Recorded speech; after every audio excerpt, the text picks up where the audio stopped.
दोस्तों, आप सभी के लिए एक मुसलमान लड़की के हवाले से बड़ा ही अजीबोगरीब वाकया लेकर आया हूं कि एक मुसलमान लड़की तालाब में नहा रही थी। ऐसे वक्त में एक डाकू की नजर जब उस मुसलमान लड़की के ऊपर पड़ी तो ऐसे वक्त में कौन सा अजीबोगरीब वाकया देखने को मिला जिसको सुनने के बाद यकीनन आपके रोंगटे खड़े हो जाएंगे। इस वाकये को सुनने के लिए वीडियो को आखिर तक जरूर देखिएगा और वीडियो को एक लाइक करके हमारे चैनल को सब्सक्राइब जरूर कर लीजिएगा। दोस्तों, बताया जाता है कि किसी गांव के अंदर एक लड़की तालाब में नहा रही थी जो कि मुसलमान थी। वह लड़की बहुत ज्यादा खूबसूरत थी। उसी गांव के करीब एक डाकू रहा करता था जो गरीब लोगों का माल लूटा करता था और गांव के अंदर अगर कोई खूबसूरत लड़की नजर आती तो वह उस लड़की को उठा लिया करता था। अक्सर गांव के जो लोग होते वह अपनी बेटियों को घर के अंदर छुपाकर रखा करते थे, लेकिन यह जो लड़की थी यह किसी से नहीं डरा करती थी। यानी अल्लाह तबारक व ताला की जात के ऊपर इसका मुकम्मल यकीन था और यह लड़की यह बात कहती थी कि मेरी हिफाजत करने वाला सिर्फ अल्लाह है, मुझे घर के अंदर छुपकर बैठने की जरूरत नहीं। अल्लाह बड़ी शान वाला है, सबसे बड़ा अल्लाह ही है, वही मेरी मदद करेगा। दोस्तों, आप सभी को बता दूं कि एक रोज वह लड़की तालाब में नहाने के लिए गई। ऐसे वक्त में जब डाकू का गुजर हुआ वह उसी तालाब से हुआ। ऐसे वक्त में जब डाकू की नजर उस लड़की पर पड़ी तो वह उस लड़की का दीवाना हो गया। उस लड़की को आज तक डाकू ने नहीं देखा था। वह लड़की इतनी खूबसूरत थी कि जिसको देखने के बाद डाकू के दिल के अंदर मोहब्बत जाग उठी।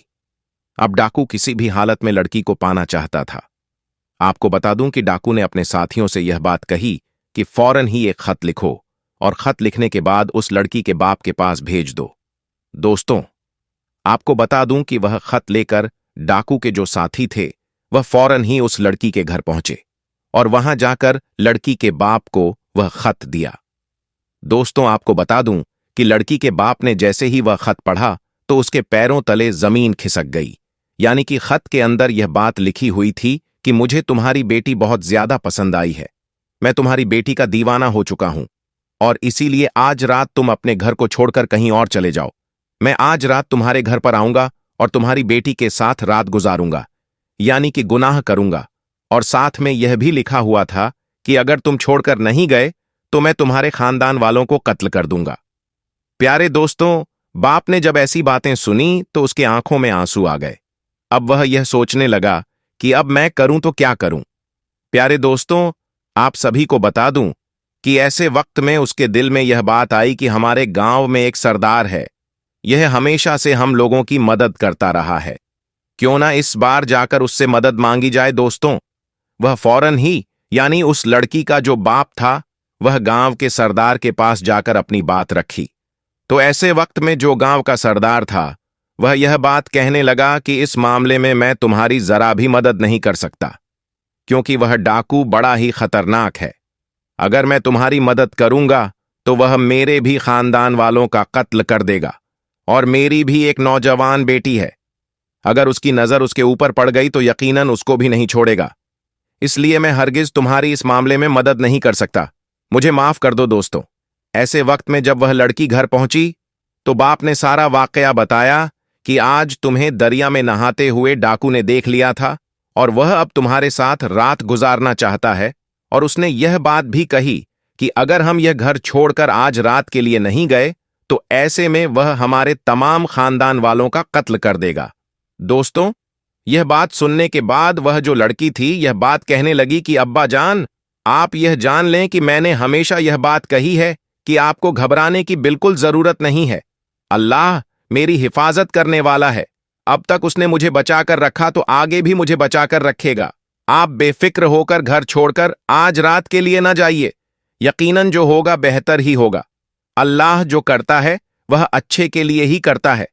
दोस्तों, बाप ने जब अपनी बेटी की यह बातें सुनी तो वह अपनी बेटी को अल्लाह के भरोसे छोड़कर घर से बाहर निकल आया। आपको बता दूं कि जब रात का वक्त आया तो डाकू लड़की के घर पहुंचा और पहुंचने के बाद जब वह लड़की के करीब पहुंचने लगा तो ऐसे में बराबर वाले घर में एक लड़की कुरान मजीद की तिलावत कर रही थी और उसकी आवाज आने लगी, जिसका तर्जुमा यह था कि है कोई मुझसे माफी मांगने वाला, मैं बड़ा करीम हूं, मैं बड़ा रहीम हूं, मैं हूं बड़ा माफ करने वाला। दोस्तों, कुरान की इन आयतों को सुनने के बाद डाकू जो था वह कांपने लगा। वह बहुत ही ज्यादा परेशानी के आलम में आ गया और उस वक्त लड़की से यह बात कही कि हरगिज मैं तुम्हारे साथ गुनाह नहीं कर सकता। लड़की यह बात कहने लगी कि ऐसी क्या बात हो गई कि तुम तो आज यहां गुनाह करने के लिए आए थे, लेकिन तुम किस वजह से रुक गए। दोस्तों, यह बात सुनने के बाद डाकू यह बात कहने लगा कि मुझे अल्लाह का खौफ सता रहा है, यानी मैं इतना बड़ा गुनाहगार हूं, आखिर तमे मेरा क्या होगा। अल्लाह तो बड़ा माफ करने वाला है। मैंने अब तक जितने भी गुनाह किए हैं मैं सबसे तौबा करता हूं और आज के बाद कोई गुनाह नहीं करूंगा, किसी का हक नहीं मारूंगा, किसी लड़की के ऊपर गंदी नजर नहीं डालूंगा। दोस्तों, डाकू यह बात कहता हुआ फौरन ही वह घर से बाहर निकल आया। डाकुओं के साथी ने जब सरदार को ऐसी हालत में देखा तो वह हैरान हुए और यह बात कहने लगे कि आपको किस चीज का खौफ सता रहा है, आपसे दुनिया डरती है और आप किससे डर रहे हैं। उस वक्त डाकू कहने लगा कि मुझे किसी का खौफ नहीं है सिवाय अल्लाह तबारक व ताला के जो बादशाहों का बादशाह है। मैंने आज सच्चे दिल से तौबा कर ली है, क्योंकि मुझे मालूम हो चुका है कि अल्लाह बड़ा माफ करने वाला है, बड़े से बड़े गुनाहों को माफ कर देता है। इसलिए मैंने सच्ची तौबा कर ली है और आज के बाद मैं कभी किसी लड़की की तरफ गंदी नजर नहीं डालूंगा और आज के बाद कभी किसी गरीब का हक नहीं मारूंगा। दोस्तों, इतना सोचने के बाद उसके दिल में यह ख्याल आने लगा कि अल्लाह तबारक व ताला मुझे क्यों माफ करेगा। मैंने तो गरीबों का हक लूटा है, तो तमाम जितने लोगों का मैंने हक लूटा है उन सबका सामान वापस कर देना चाहिए।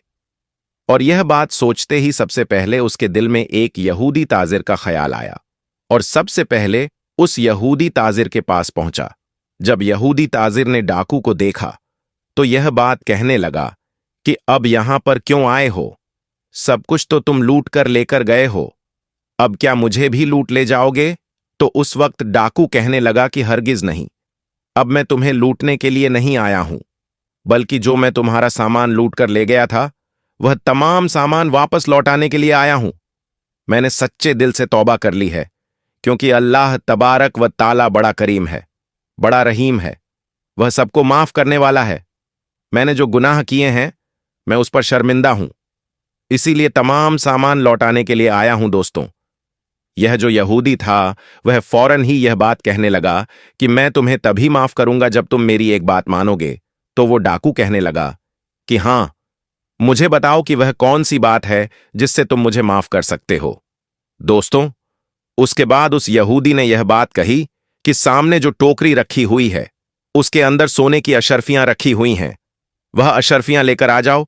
तो दोस्तों, आपको बता दूं, वह जो डाकू था वह फौरन ही टोकरी के पास गया और उस टोकरी से जाकर वह सोने की अशर्फियां जो था उसको लेकर आ गया। दोस्तों, जैसे ही उस यहूदी ने सोने की अशर्फियां को देखा तो यह बात कहने लगा कि मैं भी कलमा पढ़कर मुसलमान होना चाहता हूं। यह बात सुनने के बाद डाकू जो था वह बड़ा ही हैरान हुआ कि भला ऐसी क्या बात हो गई कि तुम तो यहूदी हो, तो तुम क्यों मुसलमान होना चाहते हो, ऐसी क्या बात हो गई, मुझे बताओ। तो यहूदी कहने लगा कि दरअसल आखिरी नबी यानी पैगंबर हजरत मोहम्मद सल्लल्लाहु अलैहि वसल्लम ने इरशाद फरमाया था कि अगर किसी शख्स से अल्लाह तबारक व ताला राजी हो जाए और वह उस वक्त सच्ची तौबा कर लेता है, तो अगर वह शख्स मिट्टी को भी छू ले तो मिट्टी भी सोना बन जाती है।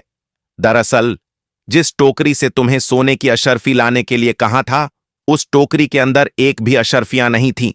दरअसल उसके नीचे तो सांप रखा हुआ था।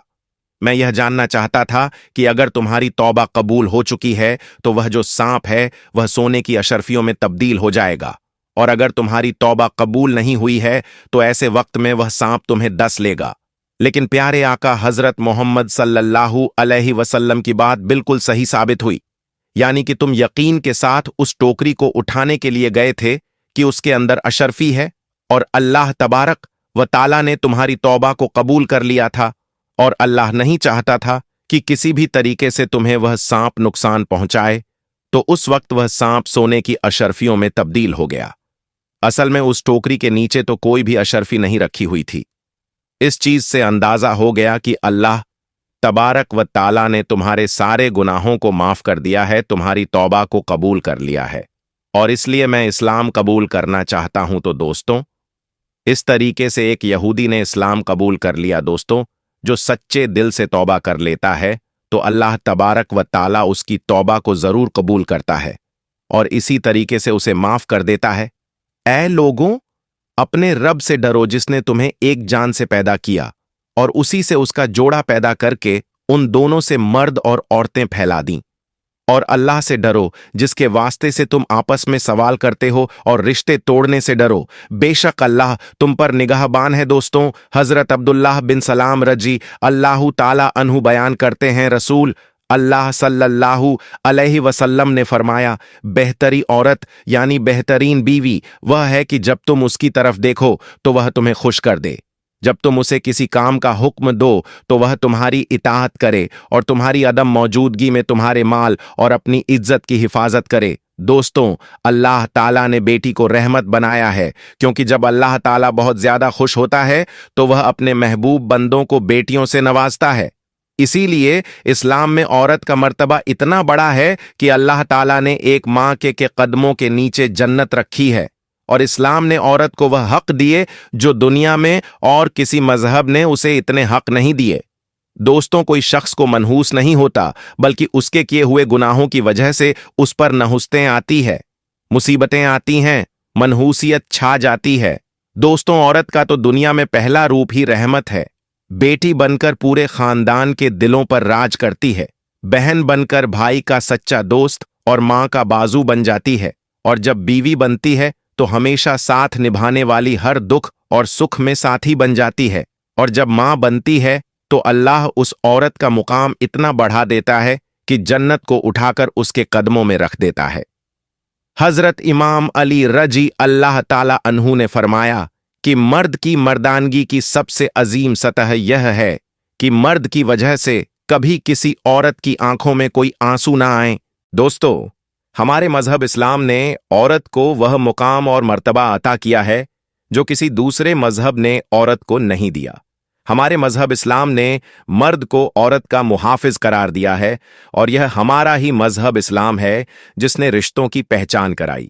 आज की इस वीडियो में हम आपको औरत की कुछ खूबियां बताने जा रहे हैं, जिन खूबियों से औरत का किरदार मजीद मुज़य्यन हो जाता है। लेकिन दोस्तों, इसके साथ साथ हम यह भी बताएंगे कि औरत की वह दो गलतियों के बारे में जिससे औरत को मनहूस करार दिया गया है। ये दो काम जो भी औरत करती है तो वह मनहूस होती है। इस हवाले से हम आपको हजरत अली रजी अल्लाह ताला अन्हु का फरमान भी बताएंगे कि हजरत अली ने इसके बारे में क्या फरमाया है। तो दोस्तों, हम उम्मीद करते हैं हजरत अली का नाम सुनकर आपने वीडियो को लाइक तो कर दिया होगा। दोस्तों, एक मर्तबा हजरत अली के पास एक शख्स आकर कहने लगा, या अली शेर खुदा, वह कौन सी औरत है जो घर के लिए मनहूस होती है? बस जैसे ही यह पूछा गया तो मौला अली ने फरमाया, ए बंदे खुदा, अल्लाह ने किसी को मनहूस नहीं बनाया, लेकिन अफसोस यह इंसान के आमाल ही होते हैं जो इंसान की जिंदगी को परेशानियों में धकेल देते हैं। तो उसने पूछा, या अली, वह कौन से काम है? हजरत इमाम अली ने फरमाया, घर के लिए वह औरत परेशानी का सबब बनती है जिसकी रग रग में दो ऐब पाए जाएं। पहला ऐब कि वह अपने घर के लोगों की गीबत करती हो, इधर की बात उधर पहुंचाती हो, और दूसरा ऐब कि वह बार बार झूठ बोलती हो। याद रखना, यह वह मनहूस आदतें हैं जो किसी भी औरत में होगी, वह अपने साथ घर वालों को भी बर्बाद करती है। ये दो काम जो भी औरत करती है तो वह घर की खुशहाली, बरकत और सुकून को बर्बाद कर देती है। तो दोस्तों, ये दो काम, एक है गीबत करना और दूसरा है झूठ बोलना।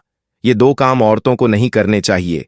इनके साथ साथ मर्दों को भी यह काम नहीं करने चाहिए, क्योंकि यह बहुत बड़ा गुनाह है। दोस्तों, इसके अलावा नेक औरतों की खूबियों के बारे में बात करें तो हम आपके लिए नेक औरतों की चंद खूबियां बयान करते हैं। हमारी बहनें यह बात याद रखें कि जब भी नेक औरत की खूबियों की बात होगी तो शौहर की फरमाबरदार सरे फहरिस्त हो। कुरान पाक में अल्लाह पाक फरमाता है, नेक औरतें वह हैं जो फरमाबरदार हैं और खाविंद की गैर मौजूदगी में अल्लाह की हिफाजत में अपने मालो आबरू की हिफाजत करने वाली है।